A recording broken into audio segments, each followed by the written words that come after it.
നമസ്കാരം, കർമ്മ ന്യൂസിലേക്ക് സ്വാഗതം. രാജ്യത്ത് വരാനിരിക്കുന്ന ലോക്സഭാ തെരഞ്ഞെടുപ്പിൽ പ്രതിപക്ഷത്തിന്റെ തകർച്ചയാണ് ഇനി ചർച്ച ചെയ്യപ്പെടേണ്ട പ്രധാനപ്പെട്ട കാര്യം.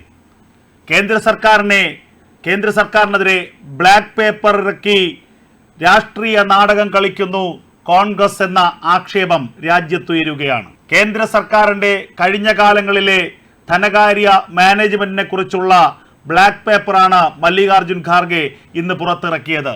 എന്നാൽ ഇതിനെ കണക്കിന് പരിഹസിക്കുകയായിരുന്നു പ്രധാനമന്ത്രി നരേന്ദ്രമോദി.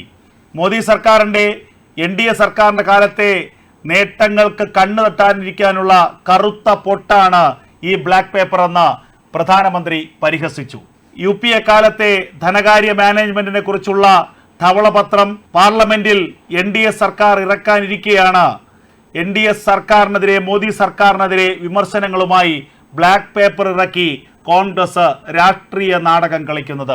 എവിടെയാണ് രാജ്യത്ത് പ്രതിപക്ഷത്തിന്റെ പ്രസക്തി? ഏറ്റവും ശ്രദ്ധേയമായി ഉയരുന്നതുമായ ചോദ്യം അതാണ്. വരാനിരിക്കുന്ന ലോക്സഭാ തെരഞ്ഞെടുപ്പ് സംബന്ധിച്ച അഭിപ്രായ സർവേകൾ ദിനം പ്രതി പുറത്തു വന്നുകൊണ്ടിരിക്കുന്നു. ആ അഭിപ്രായ സർവേകളൊക്കെ തന്നെ വലിയ വിജയം, വമ്പിച്ച വിജയം, റെക്കോർഡ് വിജയം BJPക്ക് പ്രഖ്യാപിക്കുകയും ചെയ്യുന്നു, BJPക്ക് പ്രവചിക്കുകയും ചെയ്യുന്നു. ഈ പ്രവചനങ്ങളുടെ എല്ലാം അടിസ്ഥാനം രണ്ട് കാരണങ്ങളാണെന്ന് ഈ അഭിപ്രായ സർവേകൾ വ്യക്തമാക്കുകയാണ്. ഒന്ന്, BJP സർക്കാരിൻ്റെ കഴിഞ്ഞ കാലങ്ങളിലെ ഭരണ മികവ്. ഏറ്റവും പ്രധാനമായി അയോധ്യയിലെ രാമക്ഷേത്രം ഉണ്ടാക്കിയ വലിയ ഇമ്പാക്റ്റ്, സ്ത്രീകൾക്ക് വലിയ തോതിൽ രാജ്യത്തെ ഭവനങ്ങളിൽ സൗജന്യ ഗ്യാസ് കണക്ഷൻ നൽകിയത്, രാജ്യത്തെ വീടുകളിൽ സൗജന്യ ടോയ്ലറ്റ് സൗകര്യം, കക്കൂസ് സൗകര്യം നൽകിയത്, ഇതൊക്കെ വളരെ ശക്തമായ രീതിയിൽ സ്ത്രീ വോട്ടർമാരെ സ്വാധീനിച്ചിട്ടുണ്ട്. അടിസ്ഥാന ജനവിഭാഗങ്ങൾക്കിടയിൽ മോദി സർക്കാരിനെ കുറിച്ചുള്ള ജനപ്രീതി വർദ്ധിപ്പിക്കുന്നതിന് ഇത്തരം കാര്യങ്ങൾ ഇടയാക്കിയിട്ടുണ്ട്. എന്നാൽ ഇതിനെയൊക്കെ ഒരു കാലത്ത് പരിഹസിക്കുകയും കളിയാക്കുകയും ചെയ്തിരുന്ന ആളുകളാണ് ഇന്ന് പ്രതിപക്ഷ നിരയിലുള്ളത്. മോദി സർക്കാർ കക്കൂസ് കൊടുക്കുന്നു, പെട്രോളിന്റെ വില വർദ്ധിക്കുമ്പോഴെല്ലാം മറുഭാഗത്ത് കക്കൂസ് എന്ന വാക്കുപയോഗിച്ചുകൊണ്ട് മോദി സർക്കാരിനെ കളിയാക്കുകയായിരുന്നു UPA കക്ഷികളും കോൺഗ്രസ് അടക്കമുള്ള രാഷ്ട്രീയ പാർട്ടികളും. മറുഭാഗത്ത് ഉജ്ജ്വൽ യോജന വഴി രാജ്യത്തെ ലക്ഷക്കണക്കിന് കോടിക്കണക്കിന് വീടുകളിൽ സൗജന്യ ഗ്യാസ് കണക്ഷൻ കൊണ്ടുവന്ന പദ്ധതി, ആ പദ്ധതിയെയും കണക്കിന് പരിഹസിച്ചു കോൺഗ്രസും പ്രതിപക്ഷ പാർട്ടികളും. പക്ഷേ ഈ തെരഞ്ഞെടുപ്പിൽ ഏറ്റവും വലിയ അനുകൂല ഘടകമായി NDAക്ക് മാറാൻ പോകുന്നത് ആ രണ്ട് പദ്ധതികളാണെന്ന കാര്യത്തിൽ യാതൊരു തർക്കവുമില്ല. കാരണം കഴിഞ്ഞ എത്രയോ പതിറ്റാണ്ടുകളായി അടുപ്പിൽ പുകയൂതി മടുത്ത ഒരു ജനവിഭാഗത്തിന്, സ്ത്രീകൾക്ക് കിട്ടിയ ഏറ്റവും വലിയ ഭാഗ്യമാണ് ഈ ഗ്യാസ് കണക്ഷൻ.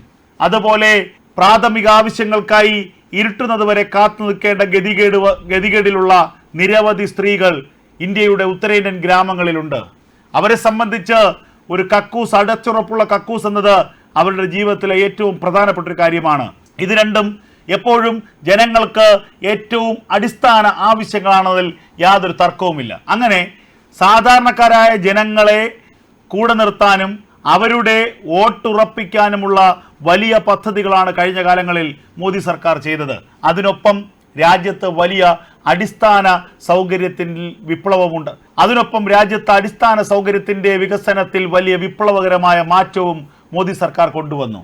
റോഡ് വികസനം, രാജ്യത്തെ ദേശീയപാതകളൊക്കെ തന്നെ സ്വപ്ന സമാനമായ രീതിയിൽ വികസിച്ചു.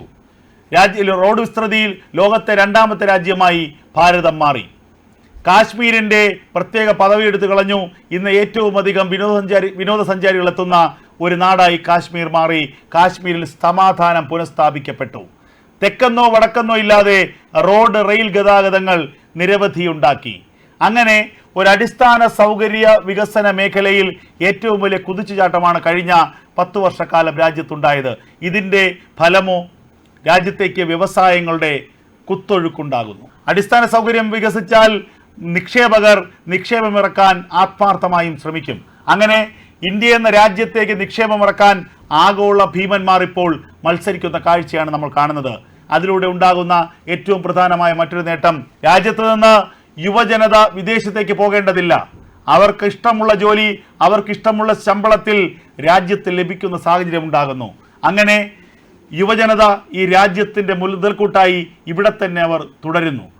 രാജ്യം ഓരോ ദിവസവും അനുദിനവും അഭിവൃദ്ധിയിലേക്ക് കുതിച്ചു പായുന്നു. ലോകത്തു നിന്നുള്ള വിവിധ രാജ്യങ്ങളിലെ നിക്ഷേപകരും അവിടെയുള്ള യുവജനതയും ഈ ഇന്ത്യയിലേക്ക് എത്തുകയാണ് ജോലി തേടി. ഇതിൽ പരം വലിയ വികസനം എന്തുണ്ട്? ഇതൊക്കെ ജനങ്ങൾക്കിടയിലേക്ക് എത്തുന്നു എന്നുള്ളതാണ് ഏറ്റവും പ്രധാനപ്പെട്ട കാര്യം. അല്ലാതെ പ്രതിപക്ഷം ആരോപിക്കുന്നത് പോലെ ഹിന്ദുത്വ അജണ്ട നടപ്പാക്കുന്നു, രാമക്ഷേത്രം നിർമ്മിക്കുന്നു, പള്ളി പൊളിച്ചു, ഇതൊക്കെ കേവലം ബാലിശമായ ആക്ഷേപങ്ങളായി ഇന്നത്തെ കാലത്ത് ജനങ്ങൾ കാണുകയാണ്. ജനങ്ങൾ സോഷ്യൽ മീഡിയയിലൂടെ, രാജ്യത്തെ മാധ്യമങ്ങളിലൂടെ ജനങ്ങൾ കാര്യങ്ങൾ അറിയുന്നു. ഇവിടെയാണ് തെരഞ്ഞെടുപ്പ് വിദഗ്ധർ പറയുന്നത് പോലെ പ്രതിപക്ഷം അമ്പേ പരാജയമാകുന്നത്. ഒരു വലിയ ലക്ഷ്യം പ്രഖ്യാപിച്ചുകൊണ്ട്, വലിയ വലിയ ലക്ഷ്യങ്ങൾ സ്വപ്നം കാണാൻ പ്രേരിപ്പിച്ചുകൊണ്ട് ഒരു ഭരണകൂടം മുന്നോട്ട് പോകുമ്പോൾ അതിനെ പ്രതിരോധിക്കണമെങ്കിൽ സ്വാഭാവികമായും അതിനൊപ്പം നിൽക്കുന്ന ആശയങ്ങൾ മുന്നോട്ട് വയ്ക്കണം. കോൺഗ്രസിന് എന്താശയമുണ്ട്? പ്രതിപക്ഷത്തിന് എന്താശയമുണ്ട്? രാഹുൽ ഗാന്ധി തെക്ക് വടക്ക് നടന്ന ഭാരത് ജോഡോ യാത്ര നടത്തി രാജ്യത്തെ പ്രതിപക്ഷ മുന്നണികളെയെല്ലാം യോജിപ്പിക്കാൻ ശ്രമിച്ചു. ഒടുവിൽ അവർ തട്ടിക്കൂട്ടി ഉണ്ടാക്കിയ ഇന്ത്യ മുന്നണി എന്ന തട്ടിക്കൂട്ട് സഖ്യം തുടക്കത്തിലെ പാളുന്ന കാഴ്ചയാണ് നമ്മൾ കണ്ടത്. എന്തിനു വേണ്ടിയാണ് ആ മുന്നണിക്കുള്ളിൽ തർക്കമുണ്ടായത്? എല്ലാവർക്കും പ്രധാനമന്ത്രിയാകണം. രാജ്യത്തിൻ്റെ പ്രധാനമന്ത്രി കസേര ലക്ഷ്യമിട്ടുള്ള നിരവധി നേതാക്കളാണ് ഇന്ത്യ മുന്നണി സഖ്യത്തിലുള്ളത്. മമതാ ബാനർജി ആയാലും, അരവിന്ദ് കെജ്രിവാൾ ആയാലും, നിതീഷ് കുമാർ ആയാലും, രാഹുൽ ഗാന്ധി ആയാലും, എന്തിനേറെ പറയുന്നു MK സ്റ്റാലിൻ അടക്കം ഇന്ത്യയുടെ പ്രധാനമന്ത്രിയാകണമെന്ന അടങ്ങാത്ത ആർത്തി മാത്രമാണുള്ളത്. ഒടുവിൽ തമ്മിൽ തല്ലി പിരിഞ്ഞ് നിരവധി പാർട്ടികൾ പ്രതിപക്ഷ നിലയിൽ നിന്ന് പുറത്തേക്ക് പോകുന്നു. നിതീഷ് കുമാർ അടക്കമുള്ളവർ NDA പാളയത്തിലേക്ക് എത്തുന്നു. നിരവധി പ്രാദേശിക പാർട്ടികൾ NDAയുടെ പാളയത്തിലേക്ക് എത്തുന്ന കാഴ്ചകളും കഴിഞ്ഞ ദിവസം പുറത്തു വന്നു. ഇതൊക്കെ സൂചിപ്പിക്കുന്നത് പ്രതിപക്ഷ നിലയിൽ നിന്നാൽ അധികാരത്തിൻ്റെ ഭാഗമാകാനാകില്ല എന്ന് നിരവധി പാർട്ടികൾ ബോധ്യപ്പെട്ടു തുടങ്ങിയിരിക്കുന്നു. നിരവധി പാർട്ടികൾക്ക് ബോധ്യപ്പെട്ട് കഴിഞ്ഞു. NDA ആയിരിക്കും ഇനി അധികാരത്തിൽ വരിക. 100% രാജ്യത്തിൻ്റെ പ്രതിപക്ഷത്തിന് പോലും ഉറപ്പുണ്ട്. രാഹുൽ ഗാന്ധിക്ക് ഭാരതത്തെ നയിക്കാനുള്ള കഴിവില്ലെന്ന്, രാഹുൽ ഗാന്ധിക്ക് രാജ്യത്തെ നയിക്കാനുള്ള കഴിവില്ലെന്ന് പറഞ്ഞത് ഇന്ത്യ സഖ്യത്തിൽ അംഗമായിരുന്ന തൃണമൂൽ കോൺഗ്രസ് നേതാവ് മമതാ ബാനർജി തന്നെയാണ്. രാഹുൽ ഗാന്ധിക്ക് ഒരു കൂട്ടായ്മയെ, ഒരു സഖ്യത്തെ, ഒരു മുന്നണി സംവിധാനത്തെ നയിച്ചു കൊണ്ടുപോകാനുള്ള പ്രാപ്തിയില്ല, നയിച്ചു കൊണ്ടുപോകാനുള്ള കഴിവില്ല എന്ന് തുറന്നടിച്ചത് ആ മുന്നണിയിലെ തന്നെ പ്രധാനപ്പെട്ട രാഷ്ട്രീയ നേതാക്കളാണ്. ഇങ്ങനെയുള്ള ഒരു പ്രതിപക്ഷ നിരയ്ക്ക് എങ്ങനെയാണ് രാജ്യത്തെ NDAയെയും BJPയെയും എതിരിടാനാകുക? ഇതുകൊണ്ടാണ് കഴിഞ്ഞ ദിവസങ്ങളിൽ ഞാൻ സൂചിപ്പിച്ച പോലെ തെരഞ്ഞെടുപ്പിന് മുൻപേ പരാജയം ഉറപ്പിച്ച മാനസികാവസ്ഥയിലും ശാരീരികാവസ്ഥയിലുമായി കഴിഞ്ഞിരിക്കുന്നു രാജ്യത്തെ പ്രതിപക്ഷം. പരാജയം ഉറപ്പിച്ച് മത്സരത്തിനില്ലാതെ തല കുമ്പിടുന്ന ഒരു പ്രതിപക്ഷത്തെയാണ് രാജ്യത്ത് കാണാനാകുന്നത്. തമ്മിൽ തല്ലി പ്രാദേശിക തലത്തിൽ സീറ്റിന്റെ പേരിൽ, അധികാരത്തിന്റെ പേരിൽ തമ്മിൽ തല്ലി അവസാനിക്കുകയാണ് രാജ്യത്തെ പ്രതിപക്ഷം. പാർലമെന്റിൽ പ്രതിപക്ഷ നിരയിൽ എത്ര പേരുണ്ടാകുമെന്നുള്ളതാണ് കാത്തിരുന്ന് കാണേണ്ടത്. കഴിഞ്ഞ ദിവസം പ്രധാനമന്ത്രി നരേന്ദ്രമോദി പറഞ്ഞ വാചകം ഒന്നും കൂടി ഓർക്കേണ്ടതുണ്ട്. ഇക്കുറി പാർലമെന്റിൽ പ്രതിപക്ഷ നിരയിലിരിക്കുന്ന പലരും അടുത്ത തവണ ഗാലറിയിൽ, വിസിറ്റേഴ്സ് ഗാലറിയിലായിരിക്കും ഇരിക്കുക എന്നുള്ള അദ്ദേഹത്തിൻ്റെ ആ പരാമർശം അത് ഏറെ ശ്രദ്ധേയമാണ്, ഗൗരവതരവുമാണ്.